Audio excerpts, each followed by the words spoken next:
Nirvana the band, Matt Johnson and Tiff. Thank you. Thank you, people.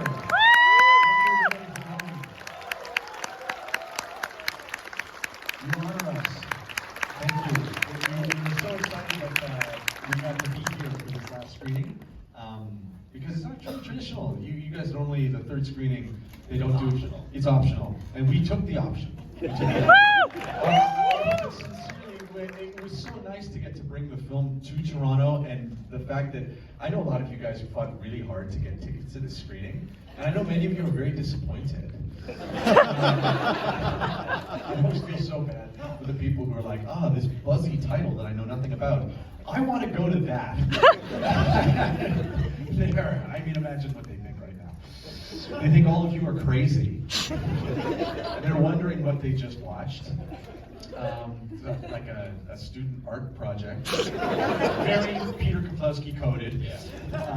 Anyway, I can only say thank you so much. I'll give you guys an opportunity to ask some questions in a second. To start things off, your process is, largely you and Jay will go out and try to, perform a premise or achieve a premise, and often you're at the mercy of the public and how the public will affect or color the scene. What were some of the big most important interactions that you had with the public while making this film that really maybe changed the course of where the story was going? Okay, yeah, like the ones that literally made us change the script.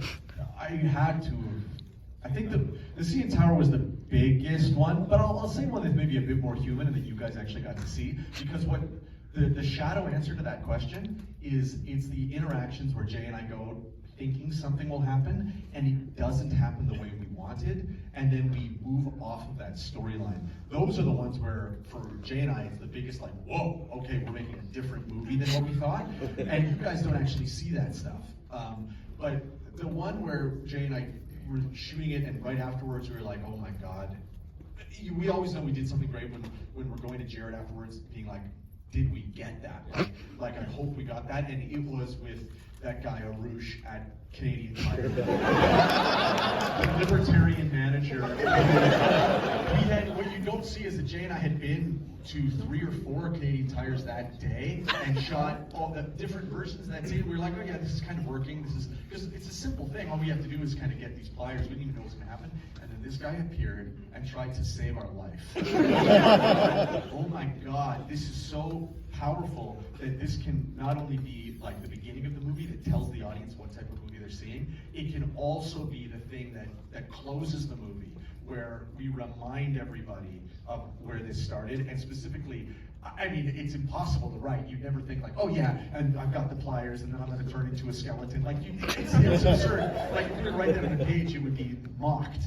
But I'll give an example too. This is when we went into the CN Tower at the beginning. We had totally planned. What we planned for was that we were going to go to security. They were going to see that we had huge bulges on our backs, and they were going to say, "Get the fuck out of here!" And we would have to go and find an alternative way in. We were prepared to kind of, improvise and just sort of see and push on the CN Tower just a little bit. But when they said, "Just go right in," we kind of walked.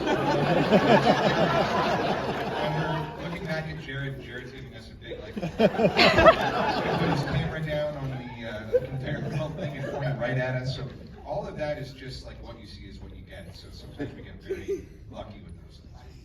it's so stupid. The actual craziest thing, where we're like, oh, whoa, that really changed the plot, was when you accidentally shot Luke Lalonde and killed him.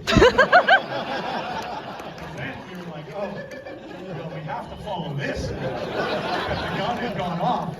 Jay what he was supposed to do was just wave it around and flirt. On that note, that was a plot point that did, I understand, come up organically through the process of making the movie. It was something that was a surprise. Yeah, Jay was never meant to kill anybody. Literally, when we were filming with Roz and Mocha, who, I don't know how you feel about how they appear in the film. So for Jay and I, we work with a lot of non-actors, trying to get them to be in Nirvana the band. They were head and shoulders better than almost anybody we have ever done this with. When Roz was saying that shit, like, would you come on, and then when Jay can't answer, he goes, it's okay. And we were like, watching it like, how is he doing this? This is unbelievable. Anyway, when we were filming that, because it was we were in a news radio show, I think it was on Young and Bloor Street, I think. And the news was like breaking, murder at Drake's house. Not murder. Wait, what? A shoot. You wouldn't have gone? You're trying to sanitize it. Yes. We would have. Shots fired. Shots fired. And so it was on the second it happened, and we were all there, so we just drove right up to Drake's house. And in that moment, orchestrated and wrote like, okay, so I guess we'll have it so that Jay killed this person, and then we kind of wrote backwards from that. That's a real police conference that you guys are. It's all real. Yeah, you're watching the actual police conference, and that's what led to Jay and the Born Ruffians. Many who are here. The Born Ruffians are in the audience right now. And also did a wonderful job telling that story about being on the road. Steve, what year was that? Probably 2008. Yeah, so 2008 with The Strokes and Drew Barrymore. Completely real story. They were trying to cram it in. Did not go unnoticed. Jay, can you speak a little bit? I think one of the unsung heroes of this film that is so important is the incredible Alan Silvestri-esque score that you lay over the film. Can you talk about the process of sort of working and sort of emulating his style and his sensibility? Also adding that Chrono Trigger track at the start of the movie. Which That was Matt saying that at the 11th hour. He's like, we should do a Chrono Trigger thing at the beginning, and that was great.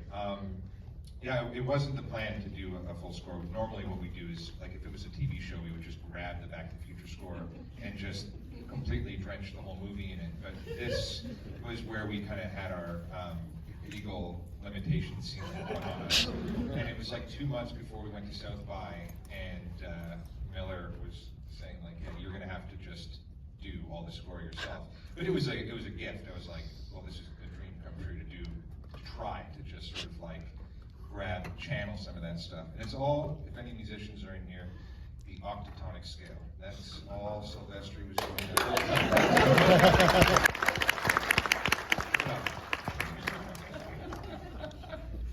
All right, I'm gonna give the audience a chance to ask some questions. Right here.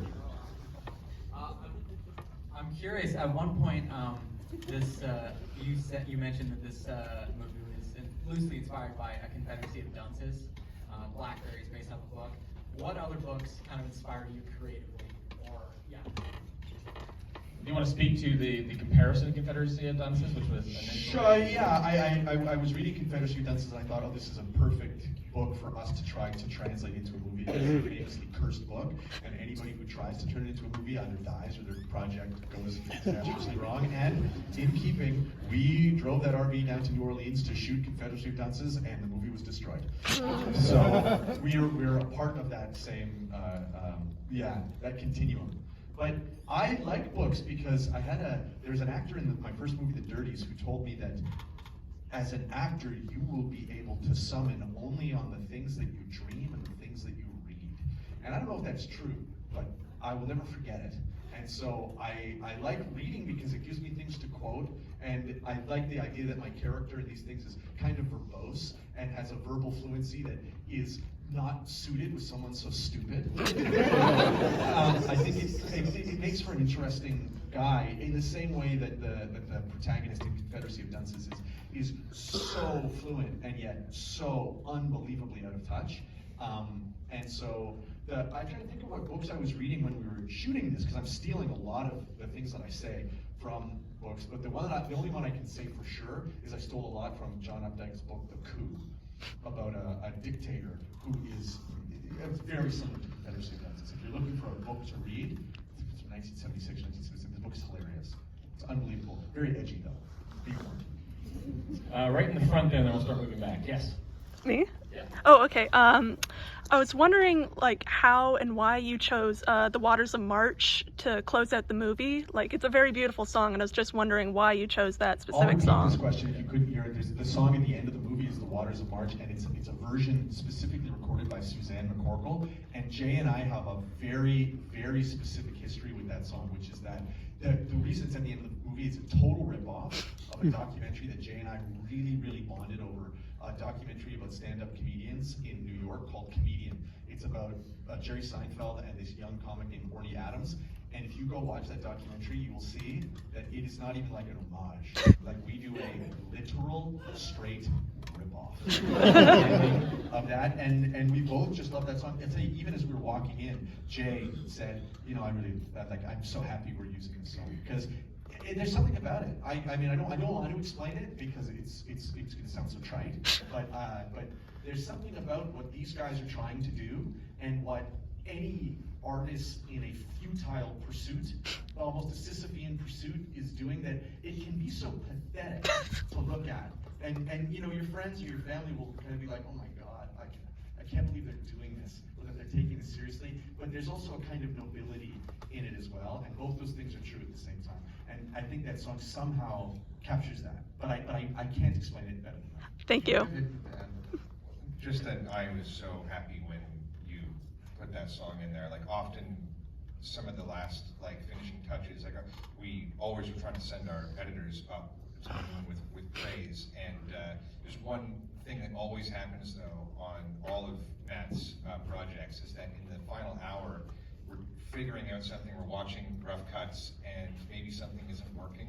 And there are just so many countless times where MJ will call me and be like, I found it, watch this, and he'll have found like the song where we both in lockstep are just like, you know, eureka moment. So that is one of those moments where I just remember being like, oh, thank God we have our ending now. How did you pull off the scenes that you're interacting with your younger selves? All of that younger stuff was, that whole 2008 sequence was sort of written and structured by our editors, who went painstakingly through all of our old web series footage, grabbed highlights and you know, pertinent things that are maybe usable, and they kind of put together a story. We had some Your production designer rebuilt. we rebuilt our apartment on a sound stage, some body doubles, some effects. But you probably there really aren't that many tricks involved, if that's what you're wondering. Like, I think what I've heard since the movie's now been seen by a few thousand people, I think that there's a common misconception that we created that footage, or that we are using AI to put words in our mouths. Yep. It was the literal exact opposite. We constructed the new stuff to match literally exactly what our young selves did.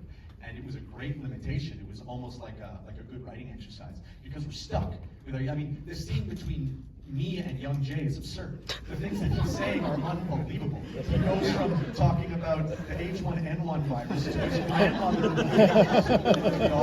Ross Peters breaking it. And so it's so funny because Jay and I get to react to it live as though our improv partner is insane. And we don't know why a lot of this exists. Like, just walking down the street and hey, do you think that guy looks like me? And, you know, looking back, I can't remember why we're filming ourselves. We used to just film ourselves all the time, even like in between us trying to come up with scene work or anything. It was how the show kind of was growing. Those two questions there, you there, and then to the right. Okay. Thanks so much for this movie. My question is about the practicalities of making the show and the movie as you gain popularity. Are there things that have gotten harder, as like guerrilla filming and homage, things that have gotten harder, things that have gotten easier? I'm curious. You know, Jay has got a great metaphor for this show, which is that, and it's not even just this, it's a global metaphor, which is that making the show is like riding a bicycle. It doesn't get easier, you just go faster. And that really is what it's been like. It's the same degree of difficulty that it was when we were making the web show, in my opinion. Because the real things that are hard to do are solving the story problems. The things that when you watch it, you don't even think about. Those that we slave like crazy, agonizing arguments over like the tiniest little story beats that will happen, and the actual going out and shooting it is physically stressful, but it is nothing compared to the other work.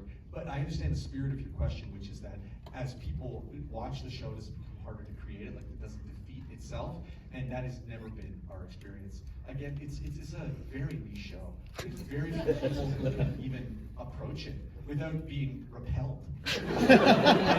And so if you love it, that's great. Like that's a privilege you give to us.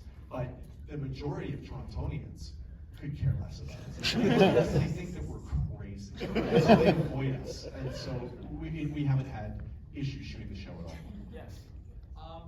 So the show obviously is pretty famous for circumventing copyright, and there's a joke about it in the film. I was just curious, as these theaters, is there an expectation that there'll have to be some edits or changes to a home version? The question is about whether or not this is a legally releasable film. It is now. Yeah, and it was bought by All good Neon. It's now. being released worldwide February, I think around February 13th. And in Canada, it's being released by Elevation Pictures, who've been our partners. Who they made Blackberry with us. They made it like they're the real secret recipe. This distribution company in Canada that allows me to make these movies like this, and through a process that I cannot reveal to you. But it will be released. You'll be able to see this movie probably in this theater in February when you guys all want to go back and see it again. We're gonna have to wrap it up, but I wanted to ask, how do you see this movie fitting in with the series, and will the series continue? I'd love it too. And Woo! I think it's all canon. It's all canon. Folks, remember to vote for the film. This is one of your last chances. Woo!